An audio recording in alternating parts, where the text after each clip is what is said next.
Welcome to the Savvy Woman Show. I'm Catherine Magaña, a certified financial planner with Savvy Woman Wealth Management, where we enlighten, educate, and inspire women to be educated investors. At the Savvy Woman Show, we interview different entrepreneurs, female advocates, professionals, and today we have a special guest with us, Jonah Toleno here. So thank you for joining us. Thank you for having me. You're welcome. Yeah, we like to hear real life stories. We want to empower you and inspire you with your life. So once again, welcome, and perhaps share with us, you're a partner and a successful attorney. Maybe you can share with us kind of how you got here. Sure. Thank you for having me on the show. I appreciate the opportunity and love chatting with you. So, like you said, I'm a partner at a securities and financial services litigation and arbitration firm called Shoestack Reynolds and Partners. We do most of our business out of San Diego.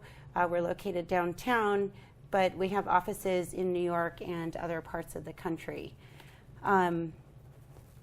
I have been licensed in California as an attorney for about 17 and a half years. Mm-hmm. I graduated from University of California, Hastings in San Francisco in 2000. Okay. And for college, I went to UC Berkeley. Mm-hmm. I majored in legal studies and minored in music, which was a lot of fun, neither of which prepared me for law school. Mm-hmm. But I think that you asking about how I got to be here. Yeah, I think, I know we've chatted a little bit earlier. You have an inspiring story. I know, Ashley mentioned, maybe share a little bit about your mom and her background and how you kind of learned from her, too. Thank you, yeah. So my mom was a clerk with the Alameda County Superior Court, and before that down here in San Diego with the courthouse there. And when I was a teenager, she invited me to volunteer at the courthouse over the summers. And I would come and just kind of be a gopher for the other clerks. And she would show me around the courthouse, introduce me to judges, lawyers, the clerks there. And it was just a really hands-on, great opportunity for a young person like me. And you probably didn't realize at the time, like you were going to be an attorney, or maybe that was the path because you got inspired at such a young age that definitely impacted it. I think I always like to write. I like to journal. I've kept a diary since I was a little girl. Reading and writing were probably my favorite subjects. I like people. I like being around people. So that definitely opened up the idea to me. Being first generation Filipino, actually I was born in the Philippines and moved to the United States when I was about 2 years old. There were no lawyers in my family. It wasn't something I had affirmatively thought of, or had someone in the family. So being around that in the courthouse, it was very eye-opening and interesting. And I realized, you know what, maybe this is something that I'd want to look into. I think that's amazing. Obviously being the first one for your family to go to college, and obviously you're an attorney, and just I think it's inspiring for other young women that are the first generation too. So maybe you could tell us a little bit. I know kind of you mentioned, I guess, early in your career, you've worked with, was it a sole practitioner, or maybe you could share a little bit about your experience there, what that was like for you. Sure. So I started out in the San Francisco Bay Area after I graduated from Hastings. I met my husband there. He was a year behind me. And I did civil litigation for a year.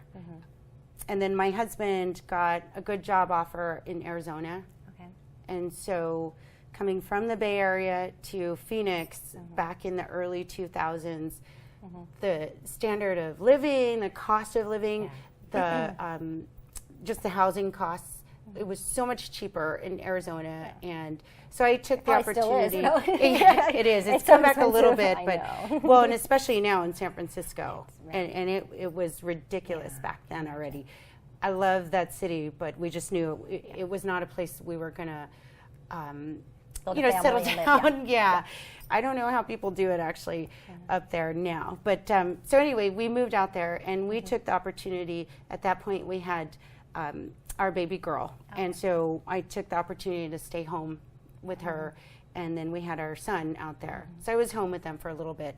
And the sole practitioner that you mentioned was a gentleman who had transplanted from Kentucky to Arizona. Oh, okay, so you worked with him in Arizona then. Yeah, Okay. and he was looking for part-time help. And I was looking for part-time work. I took the Arizona bar to kind of, ease my way back in after a couple years with So the that's kids. interesting. So for some moms that are out there, that obviously you are going down, you have your career, and then you decide to take a break and be with your family. So how was it? What was your experience getting back into the workforce? It was good because, I attribute that to the person I worked for, Lee Steers. He was very progressive and understanding of me as a woman practitioner, very accommodating of the fact that I was a working mom and I hadn't worked while having 2 babies before, and but it was definitely a challenge. And working part-time I thought would be a nice, easy way to ease back in, and that definitely came with its challenges. Well, I can imagine you obviously you're trying to be the mother, and then you're trying to do part-time, and then you're probably putting more hours in than you realize, and so it probably ended up being full-time down the line. But I can imagine where, it sounded like it was a good opportunity, and especially like he was. It was, yeah. and part of it too is because it was only him, he was a sole practitioner, and I was the one associate.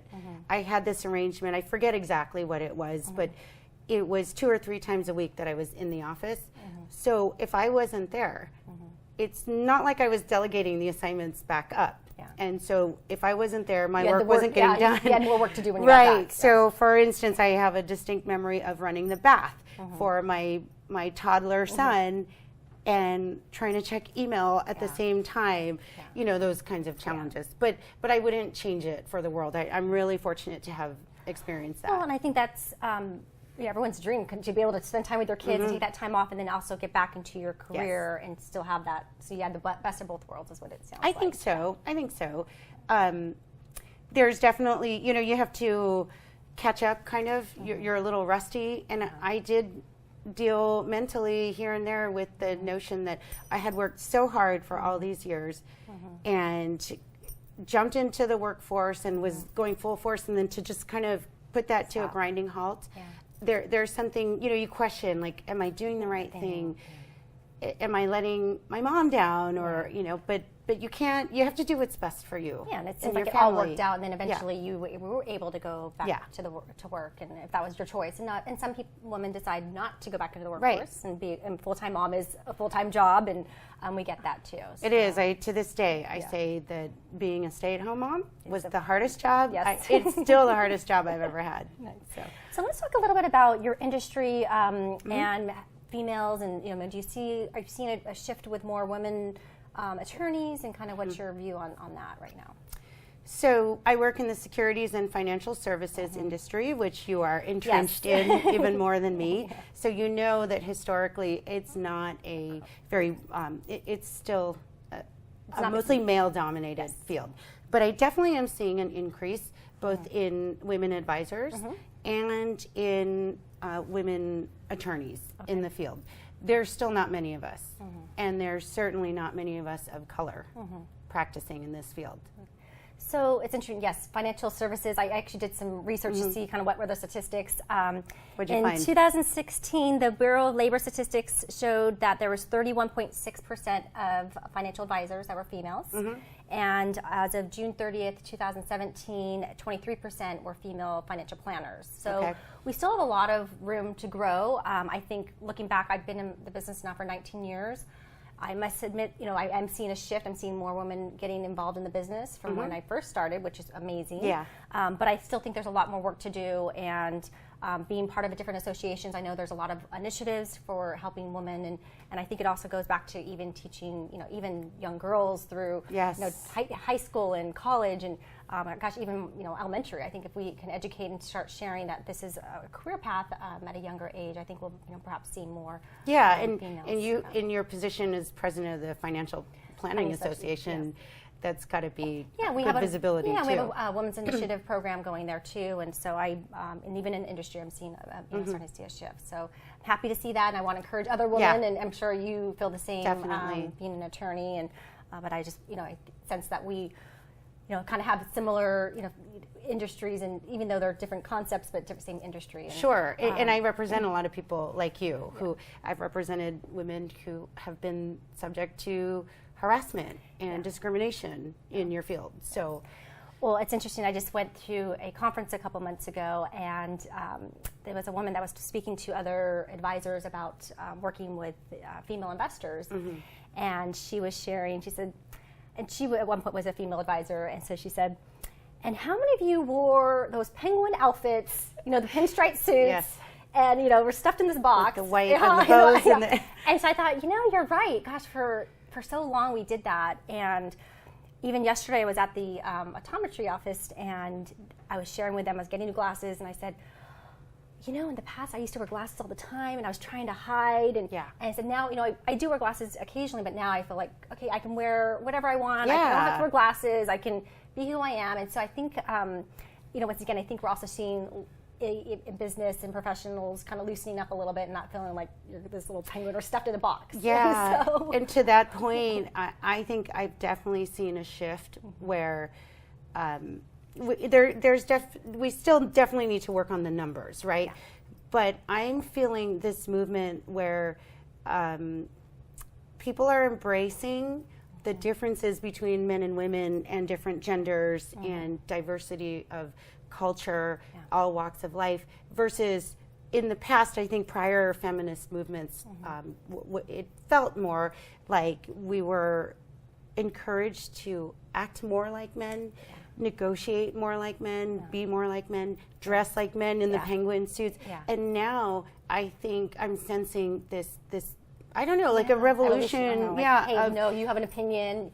We want to hear you. Embrace that. And if you want to wear pink and a scarf and it looks beautiful and you feel powerful and comfortable in it, I think that's definitely becoming more accepted and encouraged also. I would agree. I think we are seeing a shift and a change, and I'm happy. I'm embracing it, and I'm sure you are too. So it's easier to wear dresses too than suits. So. Exactly. It's like I feel better in a dress. So tell us a little bit about. I guess you mentioned negotiations. Do you see a difference with men and women in negotiating in your profession? And any comments on that? Okay, so you're the expert in financial services and making recommendations. I will make, at the risk of making a blanket observation. So I'll separate that into two parts. One is my observation of women clients and the relationship between men and women there, and then negotiation in my field. Got it. Okay. I have found that the women investors tend to be much more cautious, risk adverse, and I've represented numerous husband and wife combinations where the money was put into a risky investment without a lot of due diligence on the part of the husband. Okay, and I love and respect men, but this is something I've observed where the wife comes in and they're very upset because they're like, I didn't want to do that, or I didn't know. I would never have been okay with putting all of our money or a nest egg into this investment, right? So in terms of negotiation and handling money and discussions on it, I do see a difference in the styles between men and women. But I find the women are very savvy, you know, and sometimes what happens is usually it's the man, the husband, dealing with the financial advisor, and then if there's a divorce or a death in the family, unfortunately, then the woman starts to get more involved, right? So I'm seeing an evolution there. Women are starting to speak up more and be more forward about their investment preferences. As far as negotiation in my field, there's definite differences. It's not the same across the board, but women are, I'm more emotional sometimes than my male counterparts. I view things differently, but at the end of the day, I think if you're confident in your position, in your client's position, and you've done your homework, you come to the table, you just bring your style, be yourself, and let them be themselves on the other side of the table, and just make sure to use your voice. So it's interesting as you share those two different things. One is interfacing. I do see couples, sometimes I see women that are going through divorce or death in the family, or and then sometimes the woman, they come in and they may not be saying too much, and that's where, once again, so you notice that too. I do, and that's where we once again have this whole education platform. Yes. I do webinars, I do videos, I do tips. I mean, I really want to help women learn about money. And it's also interesting though too, what I'm finding recently is a lot of men want their wives, they do want their wives to learn. So they're actually, sometimes they might be handling it, and sometimes the wives are like, they don't want anything to do with it. Yeah. But the reality is, even some spouses, they do want their wives to learn and be engaged, and they may, and it's that comfort level. And it takes time by educating and feeling comfortable. And the other thing is we have the Savvy Women Invest on Purpose webinar, and in that we talk about the differences between men and women, and how we approach money and how we think. And so at the end of the day, all of us have access to the same investments. It's how we perceive and how we feel about things might be a little different, and how we learn. So it's and I'm sure you also see there are cultural influences too. So you have to adapt to that and understand, and kind of get a sense of, okay, what is your history, or where did you come from, and what, understanding, how were you brought up? When you were brought up, was your family comfortable talking about money, salaries, how much people's homes cost? I come from a culture, the Philippine culture, that at least in my family, an extended family, we don't talk openly about money necessarily. And so to talk about your own finances and this notion of taking control, it means being aware and being able to speak freely about it, at least with people that you trust. And sometimes there's a cultural hump you have to get over. And so, so adapting and knowing, the background of who you're working with. And that plays also into negotiation styles in my field. Cultural influences are a big part of that. And the other thing that I think of is kind of looking at my partners. I do work with a lot of men as well, and what I liked about working with my partner and Steve was early on in my career with them, they were like, okay, what did you think? We debrief or we talk, and they'd ask me, or I would share, and all of a sudden, I did have an opinion, and I had the value. And so once again, it's like you said, finding your voice, what's your place, and respecting each other. And I felt very early on that I was respected. But it's not very common because I also came from an office where the men asked me to get coffee in the office, which I thought wasn't acceptable. So at the time, and so once again, I put myself through school and I did all these things, and here you want me to get you coffee, and so it's just, and so that's when I also realized, if they're treating me that way, then how are they treating the spouses and the wives, and how are you? And so, anyways, needless to say, that's always been one of the things that kind of inspired me too, to also help women learn about money and also encourage other female advisors to get in this industry. Yeah, and I've noticed in my discussions that I've had with you and Steve together that he very much values your opinion and considers you a bona fide partner. Yeah, and it's respecting each other, and once again, I think that comes with time. So and I'm fortunate to work in that environment as well. It sounds like you do. I attribute a lot of successes, whatever you want to call it, where I am now, to the environment that I'm in. And you have mentor. I mean, he's been they've been mentors to Erwin you. Shustak, very much. That it's you respect him, he respects you, and I think there's a mutual relationship there. So tell us a little bit about work-life balance for you. What does that look like? Work-life balance. Does it work for you? The word balance, there's different opinions now. Does it really exist? Is that a real thing? I'm very happy with where I am right now. It's a constant challenge and ebb and flow.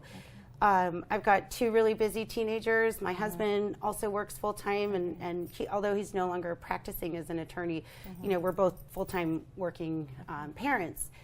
So it is a constant, the reason I say I don't know if balance still exists is because I've heard this great interpretation. A woman named Anne Marie Houtailing, she advises women professionals. She's a business coach.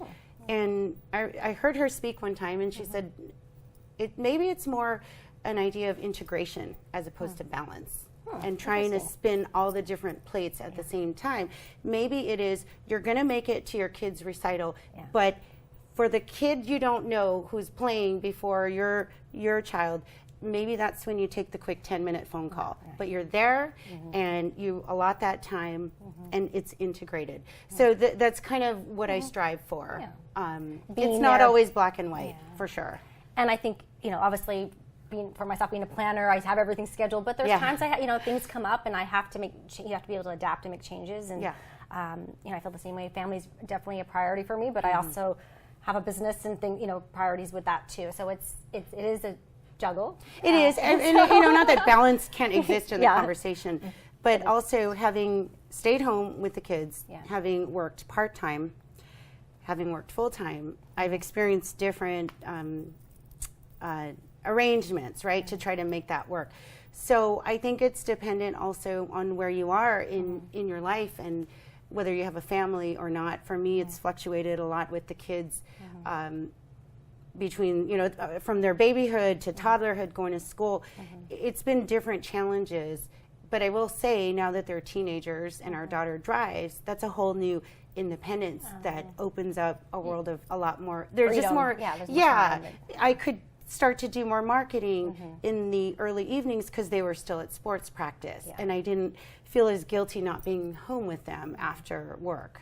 So it's figuring that schedule, and once again, it depends on what age your kids are. And I just noticed I used that word guilty. That's something I think that we working moms deal with too. This guilt. Innate feeling of guilt. But at the end of the day, what I have rationalized is that it's important to me for my children, especially my daughter, to see that I'm out there and I'm working and I'm fulfilled in my career. Yeah. Because it's just as important. And, absolutely. For me, I make an effort to go to at least one field trip a year. Can't go to every field trip, but I would love to, but I can't. I don't choose to do that. Realistic. But I think going to one a year. Yes, I do one a year.